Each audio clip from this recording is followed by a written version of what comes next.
Okay, so pray without ceasing. So, people say, okay, well, when Paul said that, how am I supposed to do that? And then what really gets me wanting to talk about this topic is because I see people on shows, and I have interviewed people who've been on different shows and different programs who, when asked about their prayer life, they literally say something like this: oh, well, I pray all the time. And I'm like, no, but really, seriously, what is your prayer life look like? Oh, well, I'm praying all the time. And so it becomes this unattainable, unrealistic answer that doesn't help anyone, because most people, unless you were like Paul in prison, where you literally can't do anything, you have a busy life. You're going to work, you're taking care of your family. There's a lot of things going on. So to think like that right away, it doesn't encourage people, it discourages them, because they go, well, I can't do that. So if you pray all the time and that's your answer, how supernatural things happen to you, then I guess I'm disqualified, because I just can't do that. I'm sure you've heard that before, Jen, where it's like, wait, if you're fasting and praying like all these weeks and this time, like, I can't do that. I have kids, I'm a wife, I'm, work. And for me in particular, with the way that my life is, because I homeschool my children in the mornings, and in the afternoons I'm working part-time. And then after I'm done working, I'm making meals and I'm getting, just household chores done. And so for me, when I hear stuff like that, I think, well, thank you for the non-answer. Exactly.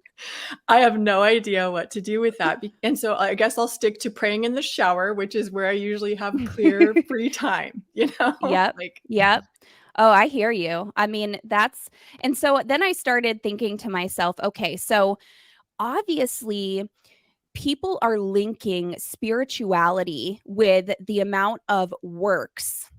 So I'm praying all the time. I'm never not praying. I'm always praying in the spirit. Well, that sounds like it's works to get something to me. And that's not what the Bible means by pray without ceasing. So where do we find that? We find it in 1 Thessalonians. Paul talks about to pray without ceasing. And obviously it can be confusing, but really what it means is rather than talking all the time or praying in the spirit all the time, it's an attitude of God awareness and God consciousness all the time, all day long. So throughout our days, we have a thought that comes through our head, and it might be an anxious thought, a thought of worry or fear or anxiety. Well, because of our awareness, our God awareness, what's the first thing we're told to do? Paul tells us in Philippians 4:6, in every situation, through prayer and supplication, make your requests known unto God, and the peace of God, which surpasses understanding, will guard your heart and mind. So really what it is, what Paul means to pray without ceasing, it's a 24-hour God consciousness, God awareness that he knows your life.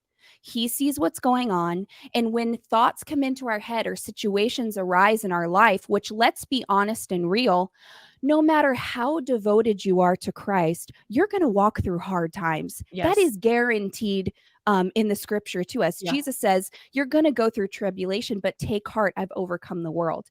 So we are going to walk through things. And it's not the type of life some people think when I come to Christ, all of a sudden, my life is going to be amazing. I have no problems. I'm going to be prosperous and healthy and wealthy and all these empty promises. Sorry to say that, but empty promises that are promised to you, which is not true, because life down here is fallen. So people have free will, so they make choices all the time, and you're happen to be in the way of those choices, even if you're always making the right choices. Yeah. Well, or you could be the collateral. You could be the collateral damage. Exactly. Yeah. Collateral damage happens all the time.